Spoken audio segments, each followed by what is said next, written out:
Before we get going into your Hockey IQ podcast episode, I want to thank our sponsor, Rapid Shot. Rapid Shot is the smart shooting lane.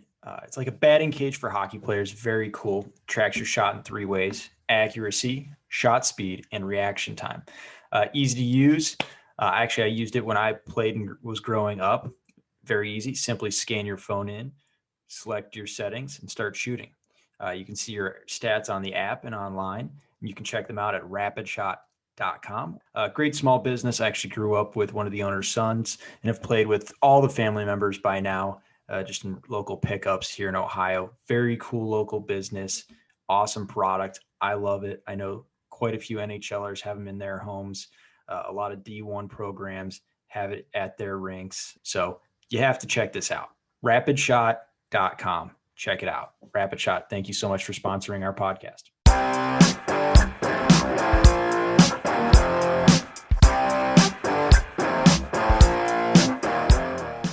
On the Hockey IQ podcast today, we bring on the TCS legend, Dan Arel. Dan, great to have you. It seems like you and I just dominate on the coach's site with our beautiful articles, screw bag skates. You've got 3 great drills for passing. Like, it's great for us to connect. I feel like you and I are basically twins, just in completely different time zones. I feel exactly the same way. I'm really excited to be on. But no, I read your stuff constantly. I love it. I do honestly feel like we share so many of the same values and thought process around coaching. So I think it's great to know that I'm not alone. You're not alone. You're in this, we're in this together. It's great. You and I are big on practice design. Like I cannot stand rote drills where we have kids just standing in line and going again and again and again. And I just, ran a practice this evening. So I'm jazzed to talk practice structure. I know that you're awesome at it. I've got like high school kids, so I'm probably on the upper end of it. I've done some stuff down to like squirts, but not much beyond that. And really, I don't have the hours. Meanwhile, you over here have been there for many years, program director, hockey director, coach. Your kids have gone through it. Let's start with the youngest ages and maybe build our way up. I mean, obviously, there's going to be some similarities, but for you, like, how do you like to go about structuring and building out your practices? So, there's not a lot of change to the structure over the age groups for me. And I've coached, I started in 16U and just did assistant coaching. That's kind of where I started to learn coaching. And then I went all the way back down to 6 and 8. And, for me, it's about getting the kids. And I don't like to use the word repetition too lightly because I think people sometimes use it wrong, but it's getting them into a drill where they can go as much as possible and experience that drill more than once or twice. So it's at the 8U level, I would actually break a half ice section of ice into 6 stations, which is a lot on half ice. But when they're that small and you're getting, maybe 3 or so kids in each of those 6 stations, they're getting tons of puck touches. And at that age, you're not structuring much of you're not teaching them systems. You're not teaching them a power play. You just want them to get comfortable on their skates. You want them to be comfortable with a puck, a little bit of body contact and how to get up when they fall. And so I think from there, like every sort of age group, maybe the stations become fewer. Like I run 2 to 3 on a sheet now. So in San Diego, I only get 2 half ice practices a week. It's very rare I get a full sheet. And so I've got a team of 15 skaters and 2 goalies. We get half ice. So I've got to work in all those different things and keep the lines down. So if I do 3 stations, I can break into 3 groups of 5 and I can have a skating station. I can have a battle station. I can have a defensive station. We can mix it up and throw a passing station in there. But, I spent a lot of time kind of creating what those practices look like. So you had one tonight. I had one last night. Last night, I knew we needed to work on cycling the puck better. We needed to work on catching and receiving passes in motion better. And I wanted to work on our breakout. And so, like, how do you build that into a half ice practice? And so you start coming down with, different structures. So I actually took For anybody that was at TCS Live uh, last year or have watched the videos, um, Colin, whose last name I cannot pronounce, from Germany, ran that great drill where he had like the four cones and you're kind of figure eighting and accepting passes and receiving them. And I just put that into a small station on the ice. On the other side, we had our goalie. We only had one come last night because illness is running through our team right now, and uh, we Same worked on a here. drill. We worked on a drill that cycled the puck and got them how to get that puck towards the net without just throwing it away. Uh, because part of structuring your practice and all of that is evaluating who your team is as well. And what my team is right now, we dump the puck in front of the net hoping for something, and then we're going the other way because it wasn't a great opportunity. Like the kids are just in that mindset of get it to the front, but there's either nobody in front or there's too many people in front, and we lose. So we have one shot, we lose possession, and then we're playing defense. And so we're working on building that confidence to hold the puck down low, to cycle, to move it to that player on the boards, or to move it up to the point. Uh, and we have to structure our practice to do that with half ice because I'd rather have five people in that drill learning it at once than three in the drill, seven waiting in line. And I don't think I've coached a little bit of high school. I did some JV last year to help out. Their attention span was no different than my 12U team. When they had to wait in any sort of line, suddenly I'm watching snow fly in the air. I'm watching everyone try to pick up the puck and do a Michigan. No one's watching what the actual drill is anymore. And so when it's their turn, they're like, wait, what am I doing? Or they try to go in and do what they think they're doing. Attention spans from 8U all the way to high school, I have found, aren't that dissimilar. They just get distracted by other things.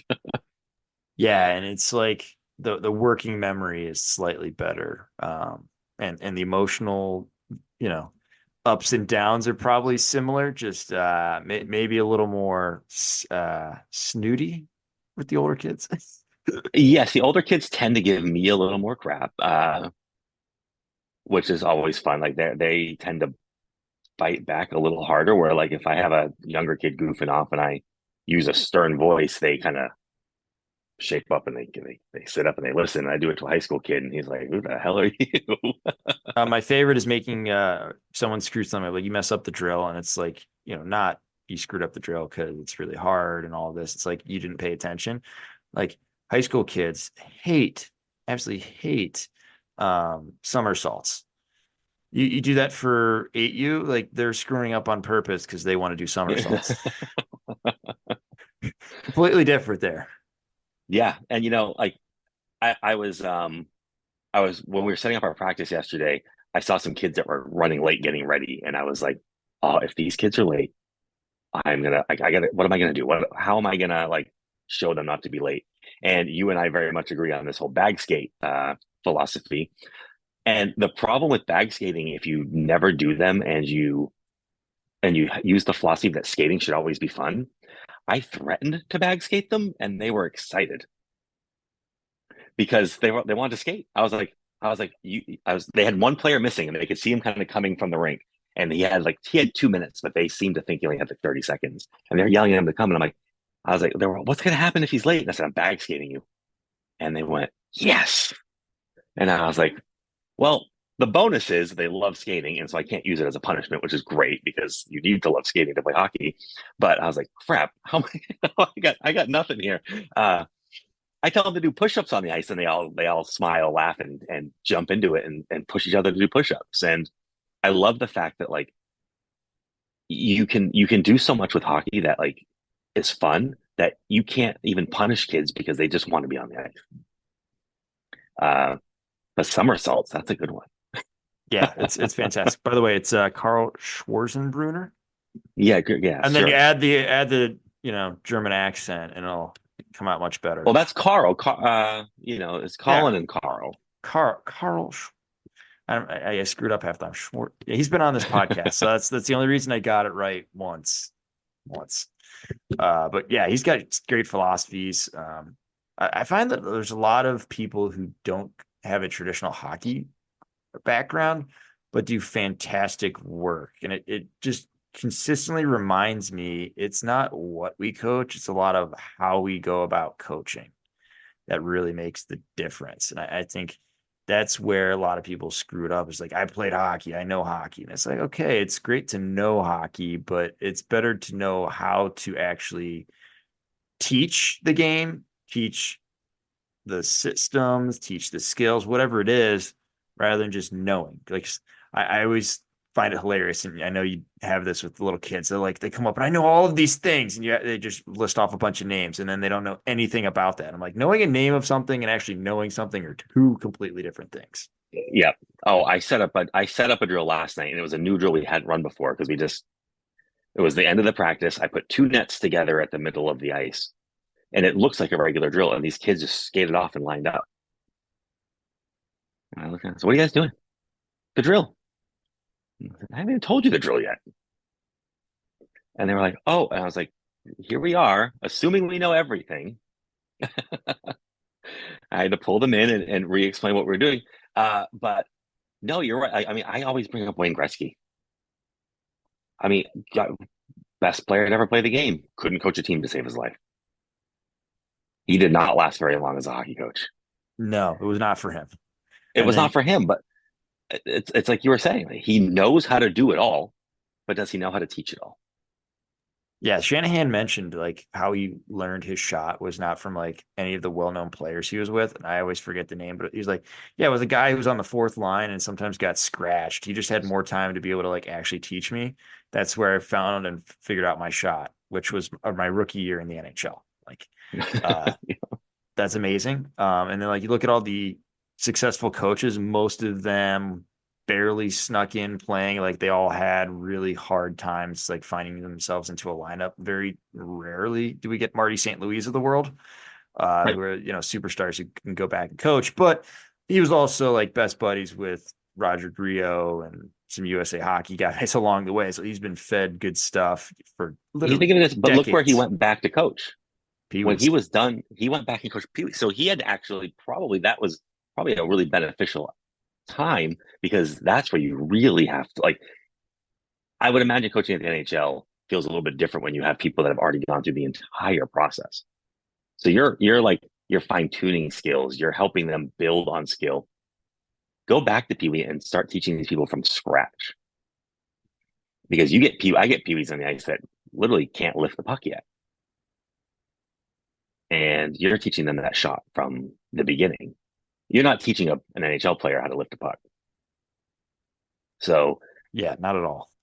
you're at that point where you at that level you have to be able to teach those fine tuning. How are you going to put that puck in the net? How are you going to create space? How are you going to do all these things? With that, go back and coach those kids. You have to start from the very bottom. You have to break down the shot. You have to break down a stride and how to use your edges. That probably helped make Marty a much better coach pretty quickly because you're not cutting any corners there. No, and when we had him on here, he talked about the fact like he knew a lot of this stuff, but it's not a matter of what he knows, it's what do the players know, and getting to the point of like we all go through it, the yelling, then the telling, and then finally we figure out, maybe I should ask some questions, like see some light bulbs go on, like challenge them to actually think, because obviously people are naturally lazy in their static state. So it's like you got to figure out ways to get those light bulbs going on. And there's a player on my team that the joke is, and I hope he's not listening here, is like kind of a space cadet. Like he's just out there and he's like, oh yeah, I gotta, like spaces out for a hot second. But it's amazing. Like he started to come around in the last month. Like I see the light bulbs. Like I ask him questions and he's like, oh yeah, like he's got an answer. He's ready. Like he still has his moments. I mean, Rome wasn't built in a day, but like it may take more time, but it is way more valuable. And I find kids these days, now that I've been doing this for a decade plus, um, at the high school level at least, a little bit on the other stuff, but like it seems like just a little bit more each year. The kids are like they don't have that freedom. They don't have that efficacy of just like going and doing it, that assertiveness, like trying things out and testing it. like they've been told what to do their entire lives. Their entire lives have been very much structured. There's no like going out on the pond or going out on the playground and messing around. So a lot of times they're like waiting for you to tell them exactly what to do at all times. And I find it to be our challenge as they're growing into young adults of giving them that space to screw up and fail. Like when they don't understand the drill completely, I just step back and be like, ask your teammates. There's a few of you in here that are doing this absolutely perfect, and like get them trying to like work together, pay attention, all know the details of this, and not just come to the rescue right away. Like let them struggle. And it's nice when you don't have parents watching the practice. No one's questioning it, but That like would be it's super wonderful. valuable. Yeah, one question I love to ask at practice when the drill sort of falls apart is I ask the group like, what went wrong there? Instead of me just coming in and being like, what are you doing? Why are you doing this? Why, like, I will ask the group right there, like, okay, that just didn't work. What went wrong there? And let someone speak up and say, well, he turned his back to the puck. And so when the pass came, he didn't see it. Or, he should have taken that puck low and tried to turn at the blue line and lost possession. I love asking them to highlight where the problem was, because then that gives them more. If I just tell them, hey, you turned it over at the blue line, most of them aren't going to hear that or understand what that means. But if they're telling me what happened in their own words, they're learning. And so, you talked about like that structure and kids being told what to do. I also try to remove so much of that from the drills I'm setting up, where I said earlier I don't like the word repetition too much because so many people use it as like skate to that cone, stop, skate to that cone, stop, do this, do that, and if you do that 50 times, you're gonna become really good at it. I don't want my drills to teach them in that way. Like all of my drills are very open ended. They know where to start. They know there's a limitation or two, and then they know the end goal. Everything they do in between to achieve that is up to them. If it's all right, you have to score, but to do that, you actually have to pass to the coach up high. He'll pass back to one of your teams. So if it's like a 2-on-2 or a 3-on-2, but you have to generate this. How you get the puck there, that's on you. How you get to the puck to the net, that's on you. The constraints are here's the area I'm giving you to play in. Here's how many opponents you have. And then here's the one thing you have to accomplish before you're allowed to score. And it sort of forces them every time they run the drill, it's different because you can't go down low, go up the boards, make a pass to the coach, get it back and score, and then expect it to happen again without defense knowing what you're going to do. And so now they're going to try to put pressure there. So you're forced to like all of a sudden start using all different aspects of the ice every time you go. So if I can get you to go 8 times in a single station, that repetition you're getting is just the repetition of that thought. How do I get the puck here? And then how do I get it back to the net? You're not thinking about A, B, C, and like skating to all these little pre-mapped areas. You've given them that freedom to do what they want. And then when they can't get it to me, that's when I can stop the drill and say, hey, what went wrong? Who can speak up and tell me what happened here? And that's when the people they start to realize the mistakes themselves, and you kind of take yourself out of the equation. And They that's become the their best thing you best can own get. best coach. I mean, it's the best thing Right. ever, where they're Yeah. starting to self-correct and they're getting that understanding of the game. Because at the end of the day, we can't shoot the puck for them. Like they have to make the decisions on the ice. And I loved how you talked about it. Like it was almost like closed activities and open activities, kind of like a question, like yeah, closed questions and your open questions. Obviously, the open questions are way more effective and better. Like we always talk about that in any kind of situation where people are asking about like you're talking about how do we do better questioning. So I love like that's the idea is like, okay, here's the end goal. Here's maybe some constraints to live inside of this environment. Figure out how to accomplish that. How wonderful is that? Like you're starting to go from being told what to do and just doing it almost like mindlessly, sort of, to like now being able to be creative, being able to find different solutions. And there are times obviously where we need to step in and maybe give them some ideas. Like Right. right now I'm working with my team of like maybe we should add some touch. We don't have to just shoot the puck as hard as possible at our players. Like that I have a running theory on my team that we just pass the puck way too hard. Like their entire youth hockey trajectory has been someone saying tape to tape passes. And I'm like, this has been screwing them up because they can't see space. They only see direct passing lanes. They don't, Yeah. very rarely do they put pucks into space and then skate into it, or like, oh, my teammate's going to get there first. I'll just pop it into the corner and then we'll go to offense. Like I find that, sometimes you need to add some suggestions, or like the pass behind your player off the off the wall, and it's like shoots in right in front of them to their stick. Like, these are the things players don't normally think about, but we can give them ideas, but not giving them and shoving, these are the answers. This is the answer you got to use. Like there's Yep. obviously the rule of thumbs, like accelerating the puck touches, finding the high guy on the rush, like all of these little details. But, it's not, here's what you need to do. Here's what you need to do. Because there are opponents there and they're not always doing the same thing. I've got players that like will just randomly chuck pucks to areas. Like, my player's supposed to be there. I'm like, Yeah. this is hockey. Like, and it's not the NHL. No offense here. Like, even in the NHL, like those guys verify before they do a lot of these things. It's not just Yeah. chuck it to space. Like, you can't just throw it there and expect it and blame the other dude. Like, no, you need some ownership. Yeah. If I'm not seeing something in a drill sometimes, like, I maybe have a battle along the boards. I need the player to kind of peel off. And every time they're doing it, I'm watching. If I have a player in there that I know can do like a really good spin off the boards, I may, like, while the drill's happening, and he's in line, I might skate over and be like, whisper into his ear, like, take it down low. And then when they come up to you, I want you to spin towards me, do a complete spin out, and then go towards the net and shoot. And then they'll go and do it. So it will look unprompted to anybody else watching. They'll see the player go in and all of a sudden make this great move, crush the defense, get a shot on net, and then I'll stop it. And I won't even take credit. What I'll say is, did you guys just see what, John just did? He got to the board and then he saw the player was coming up on his left side. So he spun right hard and came off. And then I'll start building, just to give them the idea that, like, you don't have to just do one or the other. Like, there's something I'm looking for. I'll just give the answer up to one kid so they all witness it happen without me saying, why don't we try this, and show them how to do it.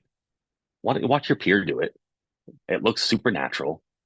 And then suddenly in that next round, I've got everyone trying to do something like that. And now they're all pushing themselves to try a little out of their comfort zone. They realize after two or three, every defensive player knows they're doing it.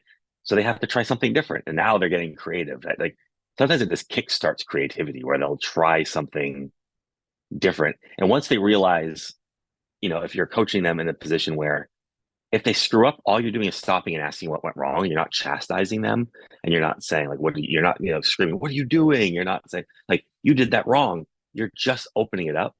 They are so much more willing to take risks and make mistakes, because the thing I say the most is like, I want you to make all your mistakes here at practice, because you're gonna make mistakes in games. But if you make a ton of practice and learn from them, you're gonna make fewer in that game.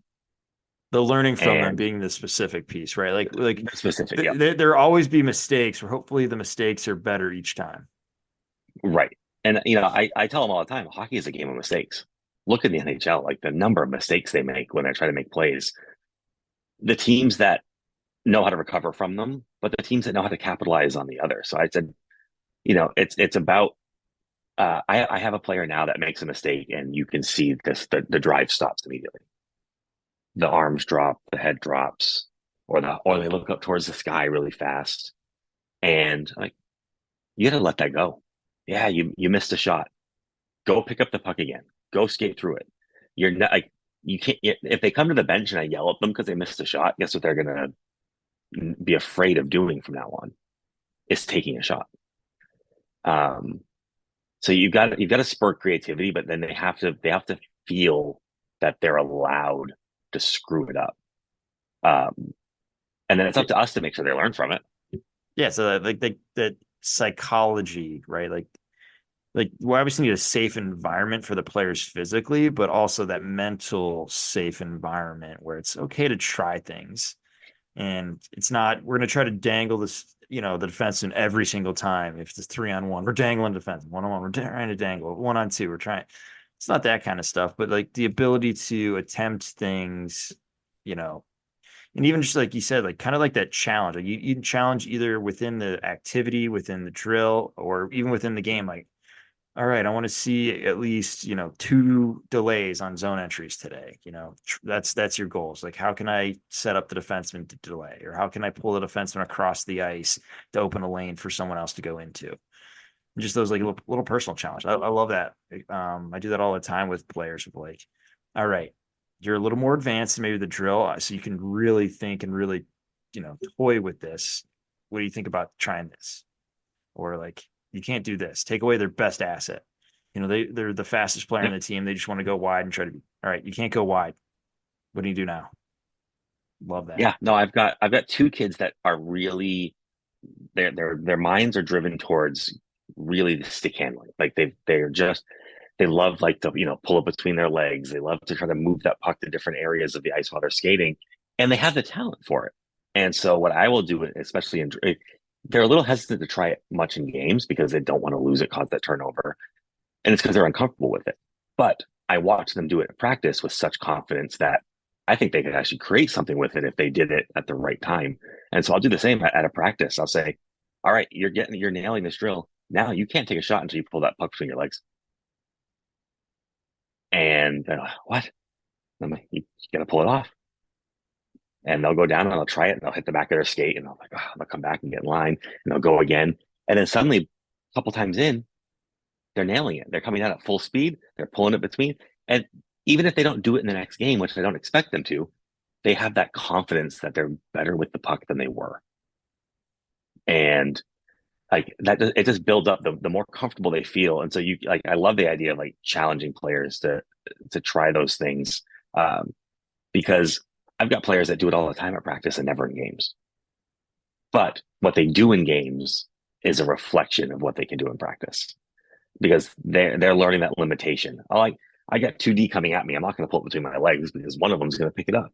But I know I'm really good with this puck, so I can actually take it wide, protect it, and then make that pass. I can do that button hook turn here, and I know that puck's going to be safe on my stick because I feel that level of confidence with it.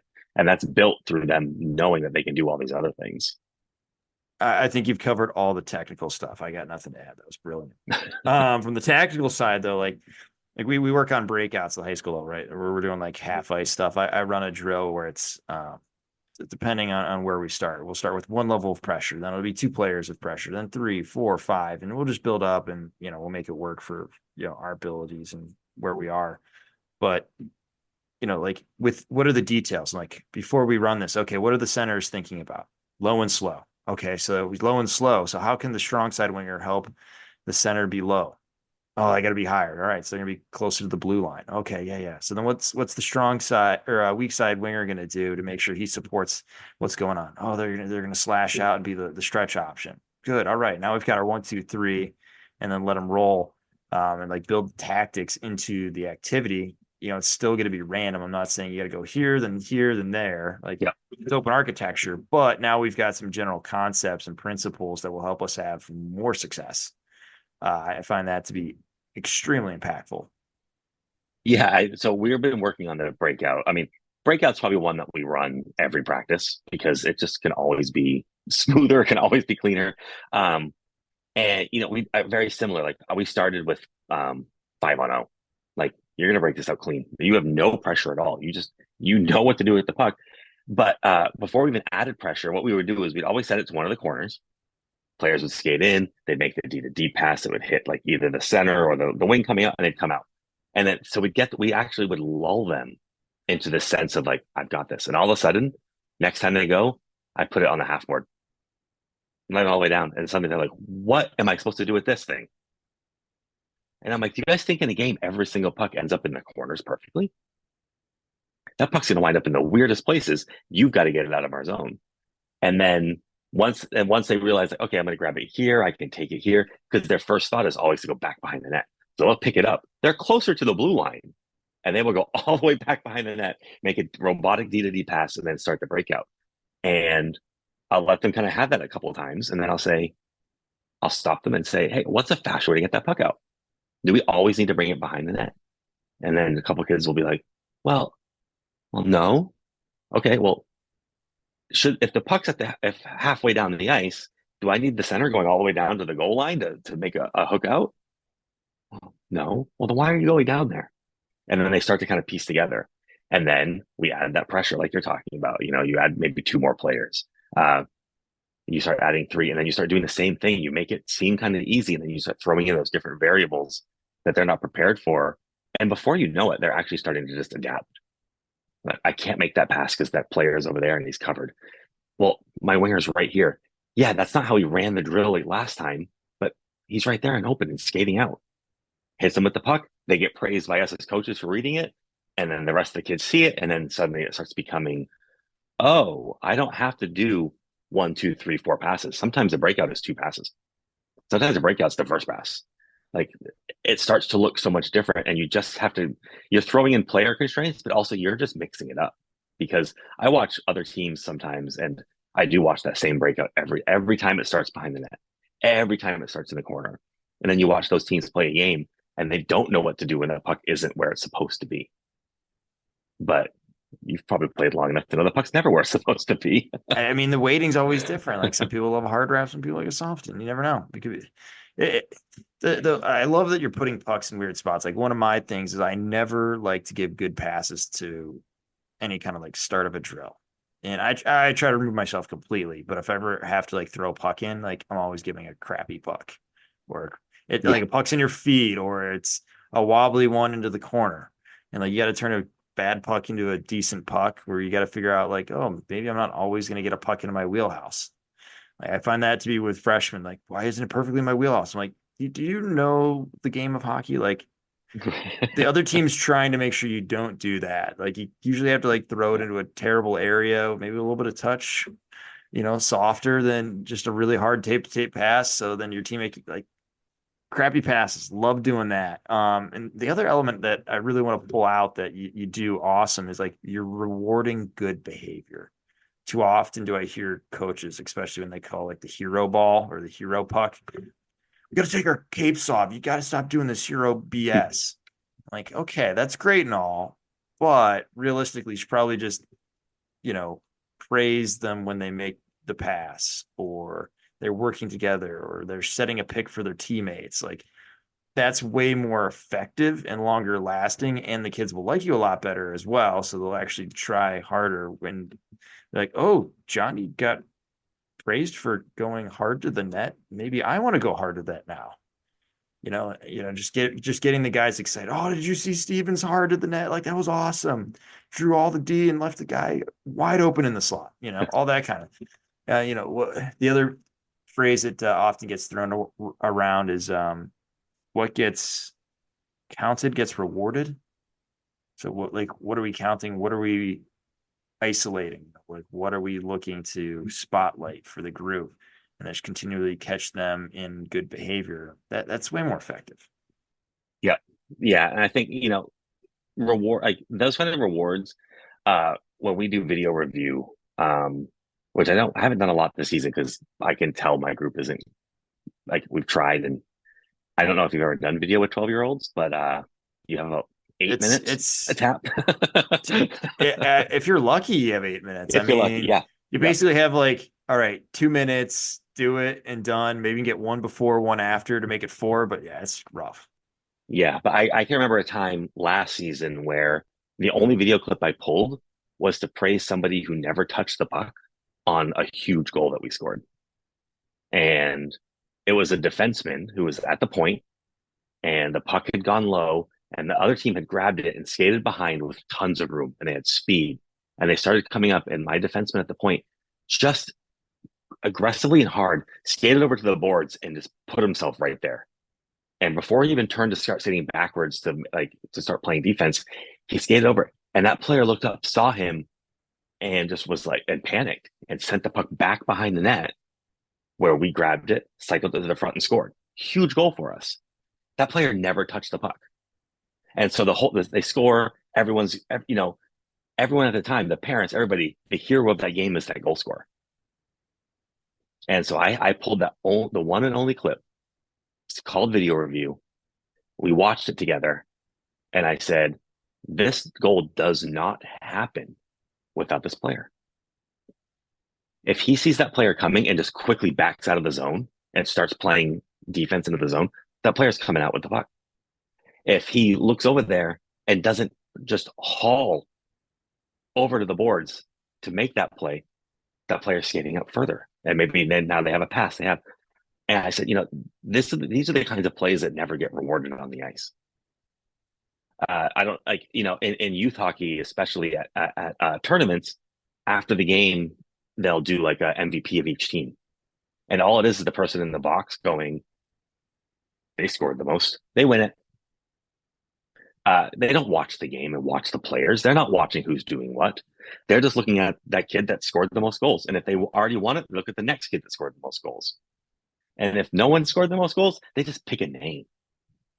They don't come ask the coaches like, "Hey, who do you want to nominate?" They just pick somebody, and so you end up having goalies with their heads down, and defensemen never win those things.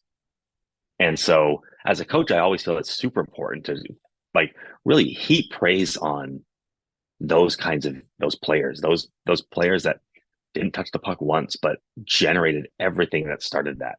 Uh, you don't want to take anything away from the goal scorer. Of course, he still had to get the puck, control it, and put it in the net. But that player that's not going to end up on the score sheet, there's so many more valuable things that they can be praised for. And as coaches, we need to make sure we're doing that, because otherwise, what's the motivation to make that play again next time if you don't even know it made a difference? Yeah. And like, I love praising the players that maybe aren't the best, but they put in maximum effort. Like, always praise Yep. effort, not outcomes. Like, you praise outcomes, that's a bad slippery slope Mm-hmm. that too many people take. But if you're praising effort and like the smarts, like, the defenseman sitting on the half wall, sitting on the passing option, for example, made all the difference. They had to skate really hard to get there. Like, that's massive. I'm going to praise that all day, even though they may normally get burned on a million other situations. Like, no, these players are putting in the effort. They're doing the right things that we want to see that actually lead to success. And obviously, like, a perfect season, you're like 50-50, and every game's a 1-goal game one way or the other. Like, you have a little bit of success, a little bit failure. If you have nothing but success, I mean, that's poor for development as well. Like, you need that adversity. Like, you talk about a lot of people who go to the highest of levels, or even just like a higher level, like, adversity is a positive thing. Like, it either spurred them to work harder, or they realized, oh, I need to do something here differently, or like, it's a reality check for a lot of folks. Like, they actually tune in and like, I'm actually going to listen and take in coaching. But if you never get that, it's poor. So I always recommend people, if you can find like the perfect schedule where like you're playing teams where they're going to beat you, you're going to beat them, and it's, perfect 50-50 split with nothing but 1-goal games. Like, that's ideal. Like, you need the adversity in your life. It reminds me of the golf ball. Like, the golf ball is not perfectly round. Like, it's not perfectly round. It has dimples in it. Why is that? The imperfections actually create vortexes off the back of the golf ball, so it has less drag and it goes further. So we found this out because people who were maybe not rich enough to fix their golf ball back in the day to a perfect round circle again were actually having better performance. Adversity. It's brilliant. Yep. You can definitely uh I took my team to Silver Stick in Michigan this last weekend. So the International Silver Stick Finals. And we were if you pay attention at all to like myhockeyrankings.com or anything like that, we were pretty low on the list. Coming from Southern California and playing teams from Ontario and the Michigan and Minnesota area. And we got the games, we got worked pretty hard. But I go back and watch the games on Live Barn after. And what did I watch was some of us play the greatest hockey I've ever seen us play. I went back to those kids and said, forget the score. Play like that every single game. Because we played, like, the passes were what you'd want from them. The breakout was great. Our zone entries, our play in the zone. We were being outgunned by teams that just had more games, more experience. But our play elevated as well. And I pointed out to all of them, we're coming back to Southern California to finish out our season.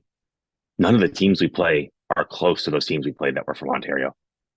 And I said, but if we play every team that we have left, like we played those teams, we're going to be unstoppable. And I started making that whole tournament knowing we weren't going to win Silver Stick. But as a team, we were going to be stronger because of it. And I, I, I could have cared less that we won or lost. Watching the level that they played, because they saw the compete and they said, "Oh wow, these teams are good," and your players can only be as good as they are. They can't suddenly become AAA players overnight. But if they see that they're being pushed and they're willing to do the work, they'll do it right away and they'll push as hard as they can. And I watched an entire team of kids say, "I'm not going to stand by and lose this game without a fight." And they fought through it. And I rewatched the tape twice just to be like, wow, like we really did play that well. These teams were just better, so of course they beat us. But we were in there, we were with them. And once I had those conversations with parents after, they left Michigan with a different mindset. Because I was like, have you ever seen your kid take the puck from our blue line and weave through and make it down to the other end and get a really quality shot on net? And it wasn't even a selfish play, it was the right play. He looked up, he saw a path, there was nowhere to go, and he took it. And I was like, they haven't done that all season. Yeah, against the best team we've ever played, they suddenly had the confidence to do it. I was like, look what happened when they met. That, like, it was beautiful. It was perfect. And so we're playing this weekend against a team from our local division, and I can't wait to play because I can't wait to see what they take from what they learned over these 4 games in Michigan. Yeah, like a lot of times people need to see like what does that next level look like. Like it's hard if you can't see the pathway or the projection out to, it's super difficult. You're almost like blind in what you're going about and training, etc. I find that to be super valuable, or just like even like if you may not have the talent close to you, but at least look maybe to an older age group and just intermix players with older players and younger players. Like it's good for both sides. Like teaching is a great way to learn a lot of things. You have an older player teaching a younger player, they might be like, maybe I'm doing this wrong. Maybe there's a better technique, way, etc. It's a constant like idea of like getting players into reflection. I mean, we've kind of been nailing it on the head here. Like, how do you create better learners? Like that's ultimately what we want to have, right? Like it's a learning game, athletic learning.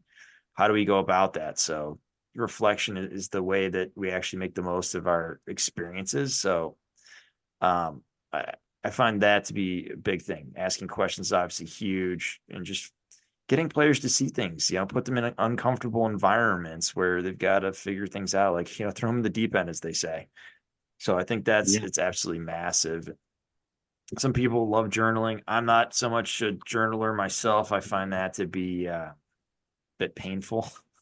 Same. To say the least. But I mean, I think on things, I just don't always write it down. But writing things down does help every once in a while. So I've got, some random notes. It'll be like 5 words, not full blown sentences. Yeah. Oh, my hockey notebook looks like the writings of a serial killer. It's got like diagrams and like just little bitty bits of plays I saw that I just want to kind of remember, and a little note about like what I want to teach them. But it's so bad because I remember walking into the locker room after one of our worst losses at Silver State, and I said, "What did you guys think of that game?" And they were like, "Awful, oh, terrible." And I stopped and I went, "What?" I went, "That was the hardest I've seen you all work all season." I started just throwing praise at them. Yeah, obviously there was mistakes here and there that we're going to fix. I'll just bring those to practice. Why make them feel worse about them in the moment?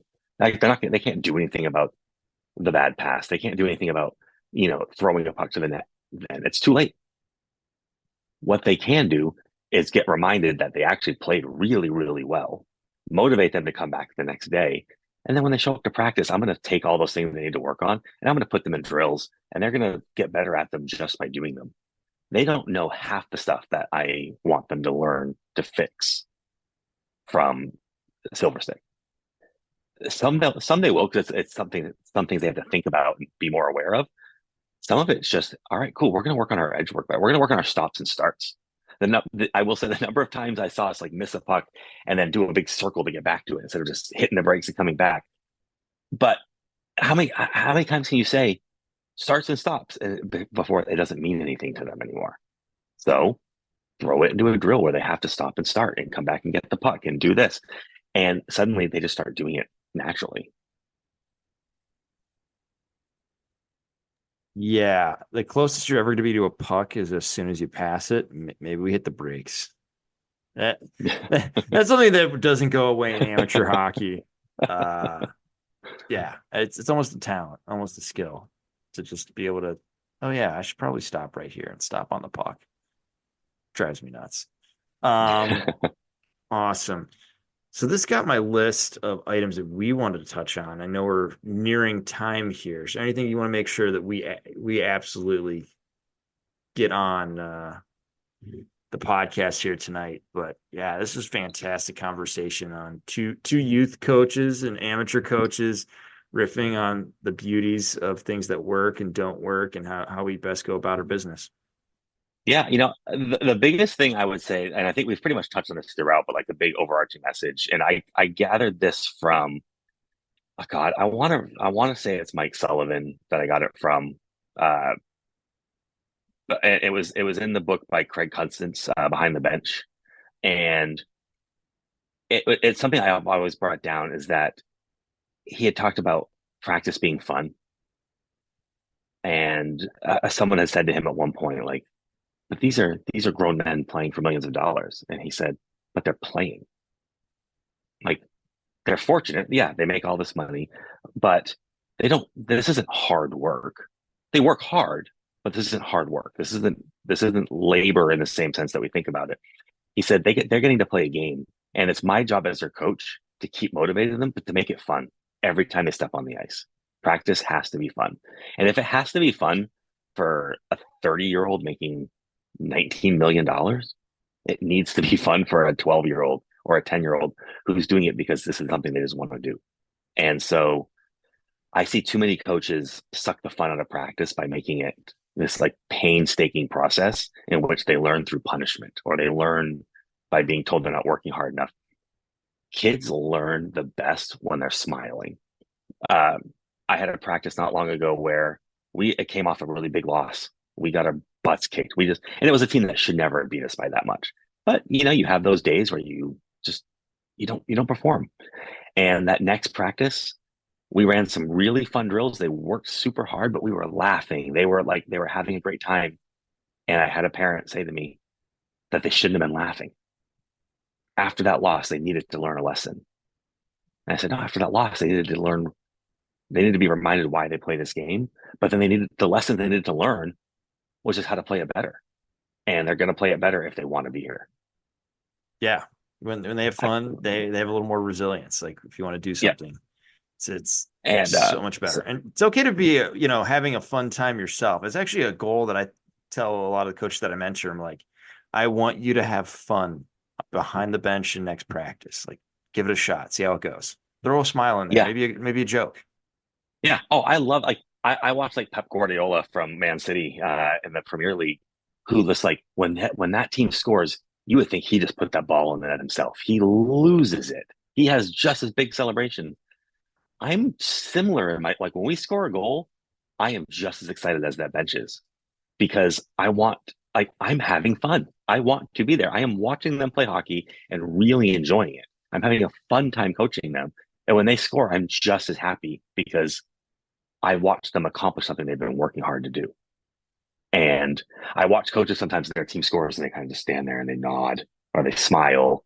And I'm just like, no, like live it with those kids because they feed off it. Our attitudes on the bench can dictate how they're doing. And I have so much fun at practice. I will once if I see a drill starting to lull, I'll jump in.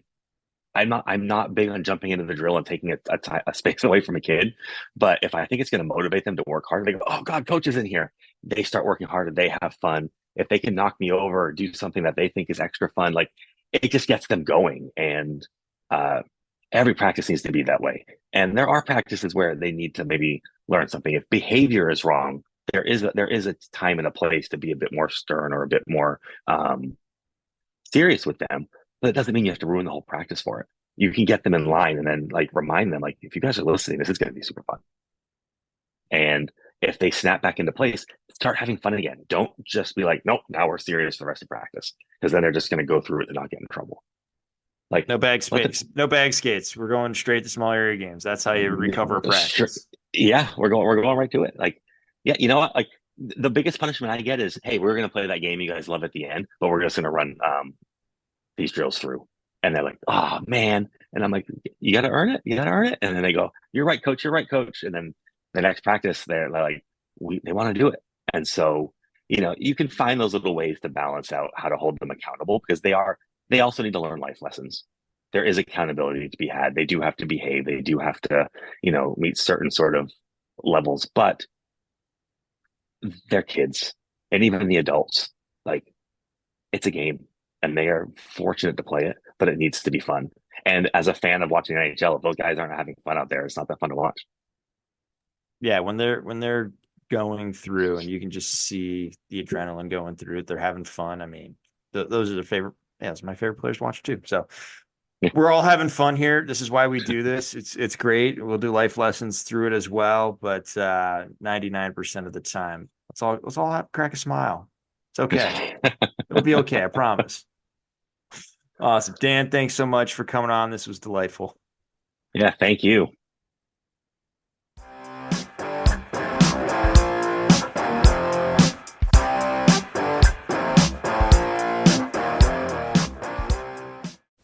That concludes this week's episode. Thanks for joining us here at Hockey IQ. If you haven't already, take a quick moment to hit that subscribe button, give us a thumbs up, and drop a review. If you want to be a great teammate, even recommend us to a friend. You can follow us at Hockey's Arsenal on Twitter and Instagram.